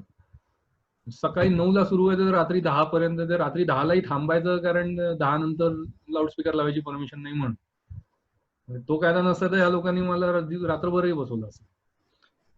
पण हे कुठेतरी लिमिट करायचं म्हणून ते ओके, मग जे 10 किलोमीटर मध्ये राहणार आहेत त्यांनी येऊन बोला, बाकीच्यांनी लेखी स्वरूपात त्यांची ऑब्जेक्शन सबमिट करा, असा तो हे काढलेला आहे. ओके. खंजन, तुम्हारा सवाल था बीच में जिसका मैत्री ने जवाब दिया. हाँ सुमित, तू काहीतरी बोलतोयस, बोल. म्हणजे प्रत्येक प्रोजेक्ट साठी, म्हणजे कुठल्याही प्रकारचा प्रोजेक्ट असला तरी 10 किलोमीटर हीच लिमिट आहे. हो, पण कसं आहे की ते ठरतं त्या चेअरमनवर, म्हणजे डिस्ट्रिक्ट कलेक्टरवर. जर त्या डिस्ट्रिक्ट कलेक्टरनी ठरवलं की बाहेर, म्हणजे 10 किलोमीटरच्या बाहेर राहणाऱ्या माणसाला सुद्धा चान्स द्यायचा बोलायचा, तर तो देऊ शकतो. ओके ओके ओके ओके, ठीक है, थैंक यू. या थैंक्स सुमित. खंजन, तुमने चैट में बहुत पहले क्वेश्चन पूछा था, मैत्री ने जवाब दिया, लेकिन कंफर्म करना चाहती हो? हाँ, वो पोल्यूशन कंट्रोल बोर्ड का था विक्रांत, कि क्या उनको उन इंडस्ट्रीज को पनिश करने का पावर्स है उनके पास, या वो सिर्फ ऑर्डर दे सकते हैं, वार्निंग्स दे सकते हैं, और म्युनिसिपल कॉर्पोरेशन ही सिर्फ क्लोजर या बाकी कोई भी पनिशमेंट ले? नहीं, पनिशमेंट दो टाइप के हो सकते हैं, या तो इंडस्ट्री क्लोजर का नोटिस आ सकता है या मॉनेटरी पेनल्टीज लगा सकते हैं। तो दोनों करने के अभी भी पावर्स पोल्यूशन कंट्रोल बोर्ड के पास है, आज भी है। अच्छा, okay, thank you. But regional offices K pass है क्या, ये उसका स्पेसिफिक सवाल था। हाँ, रीजनल ऑफिसर्स के पास। हाँ, क्यों? हाँ, ठीक है, एनीवे। और रीजनल ऑफिस अगर नहीं करता तो रीजनल ऑफिसर्स के अगेंस्ट कंप्लेंट करने की पावर जनरल पब्लिक के पास भी है। अच्छा अच्छा, मैं और एक पूछूं क्या नील? और एक मेरे को हाँ पूछो गंजन। ये जो ड्राफ्ट नोटिफिकेशन का हम लोग को जो 30 जून तक टाइम है, उसके लिए सजेशंस और ऑब्जेक्शंस जो जनरल पब्लिक दे सकता है वो कहाँ दे सकते हैं? और एक मुझे रिलेटेड क्वेश्चन है, सॉरी, कि एनजीटी में बोला कि कोई भी इंसान किसी इंडस्ट्री के खिलाफ हम पिटिशन या कर सकते हैं, और उसका भी क्या प्रोसीजर है? ये दो मुझे थोड़े रिलेटेड क्वेश्चन। ओके, ये सजेशन ऑब्जेक्शन जो देना है ना, यू गो टू moef.gov.in, ये वेबसाइट है। हाँ, वेबसाइट पे सामने ही लिंक दी हुई है ये नोटिफिकेशन की, या फिर even if you type draft EIA notification 2020 Google में अगर टाइप करोगे तो सामने पहला ही PDF लिंक ओपन होगा।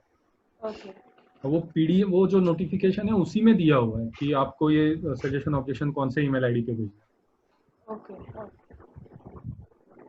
हाँ, और रिलेटेड टू NGT उसका प्रोसेस थोड़ा लंबा है, क्योंकि गो टू NGT की वेबसाइट, उसमें वो पूरा प्रोसेस दिया हुआ है, बट वो ऑनलाइन नहीं है। वो जो NGT में अगर कंप्लेंट करना है तो यहाँ पुणे में आके फॉर्म भर के करवा पड़ेगा। ठीक है, थैंक यू। ओके दीप्ति, आपका सवाल आपने चैट पे लिखा है, डायरेक्टली पूछ low Deepti. Yeah. So Vikrant, Yeah. I just wanted to know that during this EIA report, both positive and negative environmental aspect they combine and they submit their report, right, as an impact report. So is there any separate committee who is working on such negative aspect? No, there is Who are? committee means appraisal committee. Okay. So only appraisal committee has the right to work on, but they Yes, are yes. just notifying that these are negative aspects and because of that we are rejecting your proposal. But is there any separate committee who is working on that? Deepti, तुला असं विचारायचंय का, EIA ने सांगितलेल्या report नुसार प्रोजेक्टला हो नाही म्हणण्याचा अधिकार कोणाचा असतो, किंवा नाही, त्याच्या निगेटिव्ह इम्पॅक्टला बघून वेट कोण करणार की हा प्रोजेक्ट होऊ द्यायचा की नाही, असं काय तुला विचारायचं? नाही, ते तर त्यांची अप्रायझल कमिटी आहे, पण ते ज्या वेळेला रिजेक्ट करतात, जसं ओरिसाचं प्रोजेक्ट त्यांनी वेदांताचं रिजेक्ट केलं, ज्याच्यामध्ये ऑब्व्हियसली सगळेच प्रोजेक्ट जे सबमिट होतात त्याच्यामध्ये as per UNDP rules positive आणि निगेटिव्ह दोन्ही इम्पॅक्ट त्याच्यामध्ये दिलेले असतात. पण पॉझिटिव्ह इम्पॅक्ट हा कुठेतरी निगेटिव्ह पेक्षा थोडा जास्ती असतो किंवा त्याचा कल जास्ती असल्यामुळे तो अप्रूव्ह होतो. पण ज्या केसमध्ये निगेटिव्ह इम्पॅक्ट जास्ती आहे दिसतंय आणि म्हणून तुम्ही जर रिजेक्ट करताय तर त्याच्यावरती निगेटिव्हिटीवरती काम करणारी कोणी सेपरेट कमिटी आहे? नाही, आजच्या घडीला तरी असं काही वेगळं स्ट्रक्चर नाहीये. प्रोजेक्ट चेक करणारी कमिटी एकच आहे. पण ऑफकोर्स म्हणजे जसं मगाशी म्हणलं की जनरल पब्लिक कडे तो अधिकार आहे. Very good example is Mumbai coastal road. Mumbai coastal रोडचा EIA झाला, त्याचा क्लिअरन्स मिळाला आणि त्याच्यानंतर पब्लिकनी त्याला चॅलेंज केलं की मुळात याचे निगेटिव्ह इम्पॅक्ट नीट स्टडीज केलेले नाहीये आणि कोर्टाने तो क्लिअरन्स रद्द केला. Okay, any other question? अजून कोणाला काही प्रश्न आहेत? मला चॅट वरती कोणाचं दिसत नाहीये. ओके, माझा प्रश्न आहे, पुन्हा एकदा तुझ्या कॅटेगरीजची स्लाइड दाखवली होतीस ज्याच्यावरती मी तुला विचारलेलं रिलॅक्सेशन म्हणजे काय, तिथे तू उज्ज्वला गॅसच्या योजनेचं पण उदाहरण दिलं की काय ओमिट केलं त्यांनी या नोटिफिकेशन मध्ये. मला एक ओपिनियन विचारायचंय की तुझ्या बोलण्यावरनं, त्या स्लाइड वरती तू जे काही बोललास त्याच्यावरनं असं वाटलं की EI मध्ये नोटिफिकेशन मध्ये झालेले बदल हे एन्व्हायरमेंटच्या काळजीच्या किंवा कन्सर्नने मोटिवेट होऊन झालेले बदल आहेत का ते पॉलिटिकली इन्फ्लुएन्स डिसिजन्स आहेत for any kind of favour. म्हणजे जसं उज्ज्वला योजना नीट चालावी म्हणून डिसिजन घेतला, हा विचार त्याच्यामध्ये डॉमिनंट नाहीये की या ओमिशन किंवा इन्क्लुजनमुळे पर्यावरणाचं काय होणार आहे. उज्ज्वला योजनेचा आकडा व्यवस्थित दिसला पाहिजे, त्यामुळे ते EI नोटिफिकेशन मध्ये चेंज होते. किंवा तू म्हटलास की मॅन्युफॅक्चरिंग इंडस्ट्रीजचा इम्पॅक्ट तोच राहतो, त्यामुळे त्यांचं रिलॅक्सेशन झालं. पण हे खरोखर पर्यावरणाची काळजी आहे म्हणून हे नोटिफिकेशन्स मध्ये बदल होत आहेत का these are more favoured decision to some kind of political big decisions. याच्यामध्ये कसं आहे, गव्हर्नमेंटचा म्हणजे अप्रोच गेल्या काही काळात असा राहिला आहे की कागदी प्रोसेस जी आहे, कागदी घोडे नाचवणं ज्याला म्हणतो आपण, प्रोसेस कट शॉर्ट करायची. कारण कसं आहे, पूर्वीच्या काळी ही सगळी प्रोसेस करायला जवळजवळ 2 वर्ष लागायची. अप्लाय केल्यापासून एन्व्हायरमेंट क्लिअरन्स हातात यायला 2 वर्ष लागायची. ही प्रोसेस आजच्या काळामध्ये जवळजवळ 6 ते 7 महिन्यापर्यंत कट शॉर्ट झाली आहे. बऱ्याचशा ठिकाणी स्टँडर्डायझेशन झालंय. पण आजही 7 महिने किंवा वर्षभराचा एक्सरसाइज केल्यानंतर जर इंडस्ट्रीकडून ते ठरवून दिलेले मिटिगेशन मेजर इम्प्लिमेंटच होणार नसतील तर हा 1 वर्षाचा सगळा एक्सरसाइज वाया गेल्यासारखं. त्यामुळे गव्हर्नमेंटचं एक व्ह्यू असा आहे सध्या की ही प्रोसेस स्टँडर्डाइज करा. ती कट शॉर्ट म्हणजे त्याच्यामध्ये एक्झेम्पशन नाही, it's a standardisation of process. आणि इम्प्लिमेंटेशन वाला जो पार्ट आहे त्याच्यावरती जास्त फोकस करा. जेव्हा केमिकल इंडस्ट्रीजला दिला जाणारा एन्व्हायरमेंट क्लिअरन्स जो आहे त्या एन्व्हायरमेंट क्लिअरन्सच्या कंडिशन म्हणजे किंवा वेगवेगळ्या एअरपोर्टच्या एन्व्हायरमेंट क्लिअरन्सच्या कंडिशन, हायवेच्या एन्व्हायरमेंट क्लिअरन्सच्या कंडिशन, हे सगळ्या गोष्टी 1-2 वर्षापूर्वी मिनिस्ट्रीनी स्टँडर्डाइज केल्या की एअरपोर्ट येणारे या लोकेशनला तर ह्या 50 कंडिशन फॉलो करा. पण त्या फॉलो होत आहे की नाही हे चेक करण्यासाठी सिस्टीम आपल्याकडे अजून तेवढी ॲडिक्वेट नाहीये, आणि ॲडिक्वेटही नाहीये आणि ऑनेस्टही नाहीये.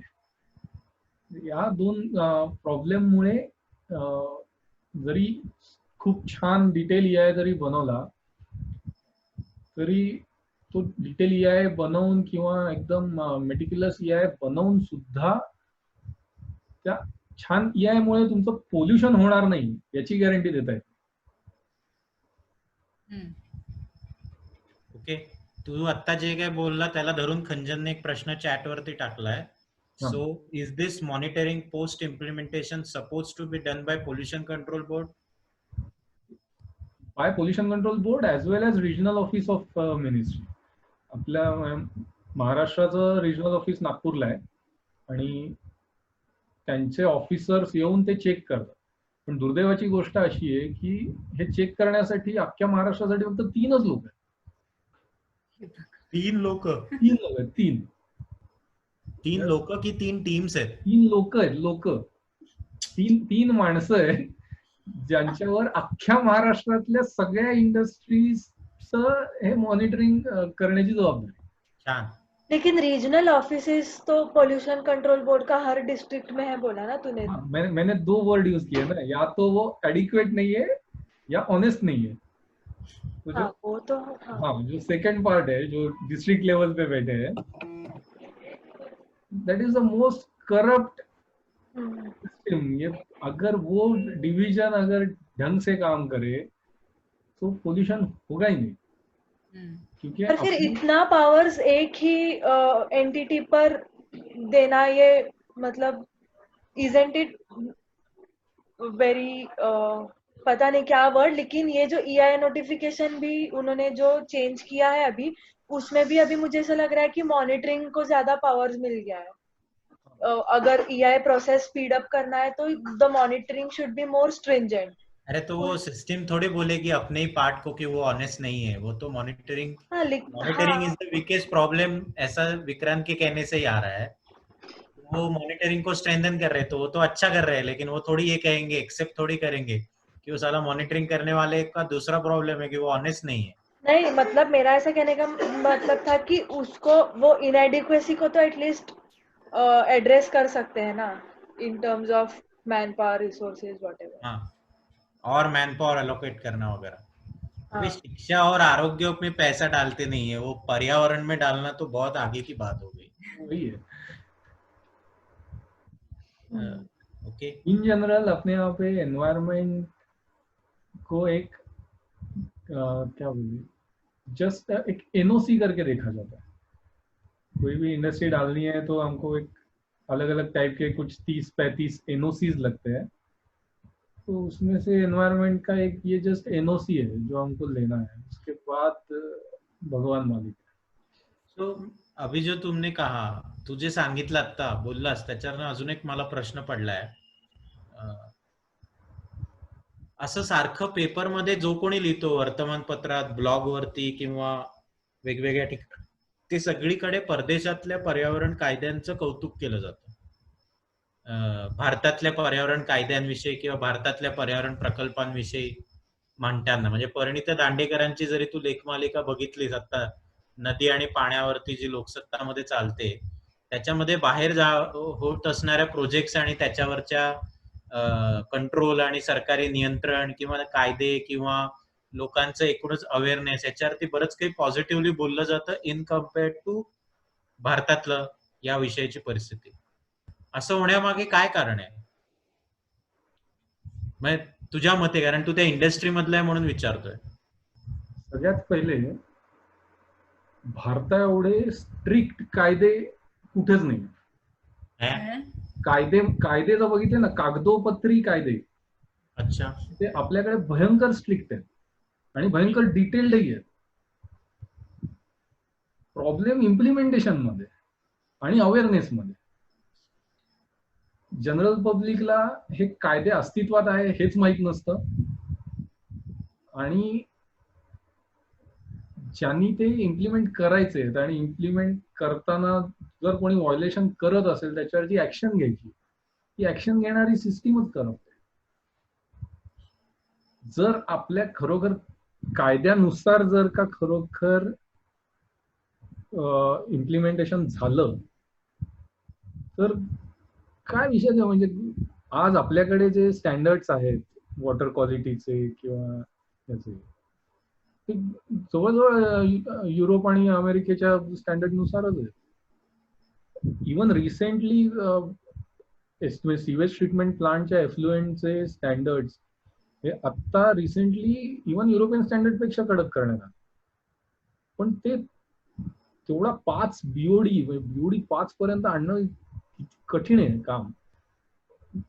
किती लेवलची ट्रीटमेंट लागेल त्याला. पण तो खरंच 5 बीओडी येतोय का हे कुठे चेक केलं जातं. काही काही इंडस्ट्रीज मध्ये मी अशी अवस्था बघितली, आणि इव्हन आपल्याकडे तर ऑनलाईन म्हणजे ऑनलाईन सेन्सर्स लावणं मॅन्डेटरी आहे. प्रत्येक इंडस्ट्रीचं रिअल टाइम स्टेटस एफ्लुएंटचं हा डेटा सीपीसीबी कडे पाठवणं मॅन्डेटरी आहे कायद्यानुसार. आज परिस्थिती काय असते, एका स्वच्छ पाण्याच्या बादलीमध्ये तो सेन्सर टाकून ठेवलेला असतो आणि एफ्लुएंट नदीमध्ये जात आहे, आणि तो चेक करायला जो ऑफिसर येतो तो त्या ईटीपी पर्यंत जातही नाही. तर तू ऑफिसला जातो, त्याचा चहा पाणी काजू बदाम सगळं खायला घातलं जातं, तू तिथूनच परत जातो. प्रॉब्लेम इम्प्लिमेंटेशन मध्ये. इम्प्लिमेंटेशन प्रॉपर केलं तर पर्यावरणाची परिस्थिती खूपच इम्प्रूव्ह. अंजन कह रही है यस, मैंने ये देखा है ऐसा होते हुए. हाँ, मैंने वो डिस्टिलरी भी देखा है, शुगर इंडस्ट्री के, शुगर फैक्ट्री के अंदर ही डिस्टिलरी भी था उनका ही, वो सीटी उनके एफ्लुएंट ट्रीटमेंट प्लांट के बाजू में ही था. एनीवे, मुझे एक क्वेश्चन और है कि ये जो ग्रांट या रिजेक्शन का अभी जो 2020 में अमेंडमेंट आया है, आफ्टर पब्लिक कंसल्टेशन ये रिजेक्ट हो सकता है, वो पहले नहीं था, तो फिर वो वेदांता वाला प्रोजेक्ट कैसे स्टॉल हुआ था? वो मैटर बहुत ही अलग लेवल पे जाके रिजेक्ट हुआ। मतलब एनवायरमेंट क्लियरेंस वाज just one part of it, लेकिन वो मेनली वहाँ के ट्राइबल्स के इशू और RNR एक्ट जो है, रिहेबिलिटेशन रीसेटलमेंट एक्ट, उसके एस्पेक्ट से भी वो कैंसिल करना पड़ा। ओके, सो आय थिंक आता कुठलेही प्रश्न अजून आलेले नाहीये चॅट वरती, आणि आपली वेळ पण संपून अर्धा तास एक्सिड झालेला आहे, 11 वाजायला आले, 1.5 तास आपलं सेशन झालं. थँक्स विक्रांत, 1 तास तू जवळजवळ बोललास, प्लस त्याच्या व्यतिरिक्त 30 मिनिटाचे आपले चांगले डिस्कशन पण झाले. छान वाटलं. तो विषय ज्या पद्धतीने तुला मांडायचा होता त्या पद्धतीने मांडता आला, आणि आम्हाला तो जसं अपेक्षित होतं तसं सगळं आलं नसलं तरी मला असं वाटतं तू जो अस्पेक्ट म्हणतोयस की अवेअरनेस नाहीये, तर निदान आज प्रेझेंटेशन ऐकलेल्यांना काही गोष्टी तरी नव्याने कळल्या असतील. EI म्हणजे काय, नोटिफिकेशन नवीन आले आहेत, किंवा किती प्रकारचे कायदे अस्तित्वात आहेत जे आपल्या दररोजच्या जीवनाशी संबंधित आहेत. तर आपण प्रयत्न करूया की आपण अजून काही आठवड्यानंतर पुन्हा एक याचा पुढचा भाग करता येईल का, ज्याच्यात अजून ह्याच्यात कव्हर न झालेल्या गोष्टी आपल्याला अजून करता येतील का, लोकांचे अजून सजेशन्स घेऊन. तर आपण नक्की विचार करूया. So thanks a lot.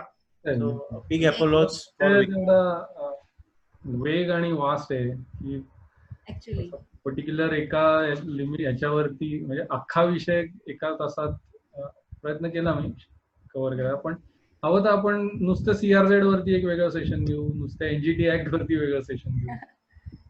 या पॉसिबल, आपण तसं करूया.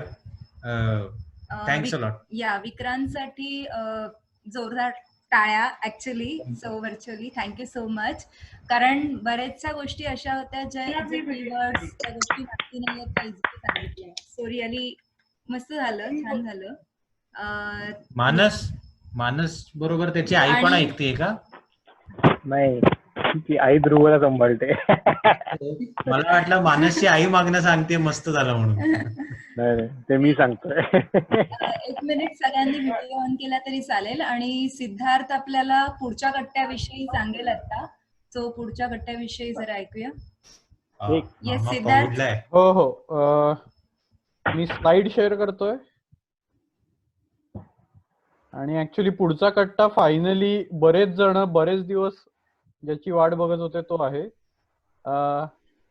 कट्ट्याचं नाव महत्वाचं नाहीये, जो सांगणार आहे तो ती व्यक्ती महत्वाची आहे. नील बोलणार आहे, आणि तो शिक्षणावर आता गेले अनेक वर्ष काम करतोय. भारतभरात अनेक वेगवेगळे प्रयोग आणि प्रयत्न त्याचे चालू असतात. तर तो आता लॉकडाऊनमुळे त्याच्यावर काय परिणाम झालेले आहेत आणि त्याच्यातनं काय नवीन आव्हानं आहेत, काय नव्या संधी आहेत, त्याच्यावर तो बोलेल.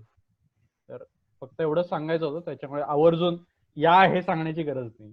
हो, आणि हा विषय ठरवण्यासाठी ऑलरेडी भरपूर गप्पा झालेल्या आहेत, आणि शेवटी हा कट्टा होतोय, त्यामुळे आवर्जून या आणि आपण प्रश्न विचारून हैराण करूया नीलला. सो येस, पुढचा कट्टा 17 जून 9:30लाच मोस्टली असेल रात्री, आणि स्वरूप पण साधारण हेच असेल. या ओके. सो आता ऑफिशियली आपण असं म्हणूया की कट्टा संपलेला आहे.